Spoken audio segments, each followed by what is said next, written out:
Venzone è una cittadina del Friuli Venezia Giulia. Sorge alla confluenza di due importanti valli, la Valle del Tagliamento che porta in Carnia e il Canal del Ferro. Eletto Borgo dei Borghi 2017 durante la trasmissione Alle falde del Kilimangiaro, Venzone è l'unico esempio rimasto in Friuli di cittadina fortificata del Trecento. Dal 1965 Venzone viene dichiarato monumento nazionale in quanto unico borgo fortificato trecentesco della regione e successivamente uno dei più straordinari esempi di restauro in campo architettonico e artistico. Nel 1976 una serie di eventi sismici danneggiò gravemente il borgo medievale, ma in poco tempo le macerie vennero rimosse e fu avviato un progetto di ricostruzione. Solo dopo 8 anni, tra il 1984 e il 1989, il centro storico rinacque e, a seguire, tra l'88 e il 95, rinacque anche il suo Duomo, divenuto simbolo del sisma e della rifioritura. Venzone è rinata dove era e come era e si presenta oggi come esempio di conservazione e tutela del patrimonio storico-culturale e del tessuto socio-economico regionale. Il Duomo di Venzone, dedicato a Sant'Andrea Apostolo, è l'edificio più significativo della città.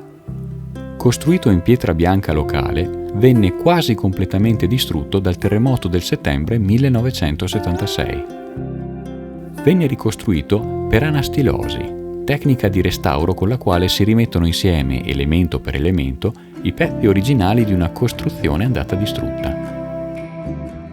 Il restauro è stato agevolato dal grande archivio fotografico che Venzone possiede in quanto monumento nazionale dal 1965.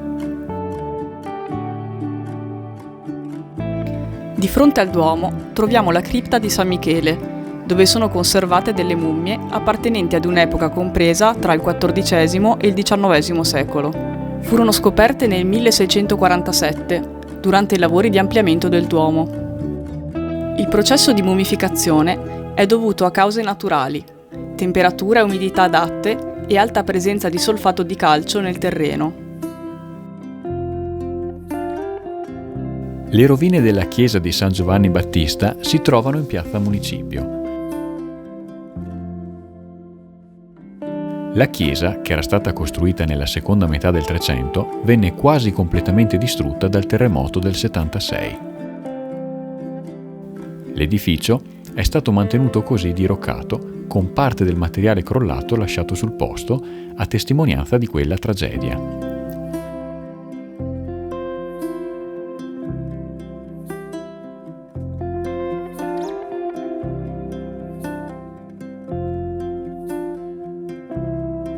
Le parti sopravvissute, tutte messe in sicurezza, raccontano del suo antico splendore.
La doppia cinta muraria, che ancora oggi cinge il borgo, fu eretta nel XIII secolo per volere di Glizzoio di Mels per proteggere la città.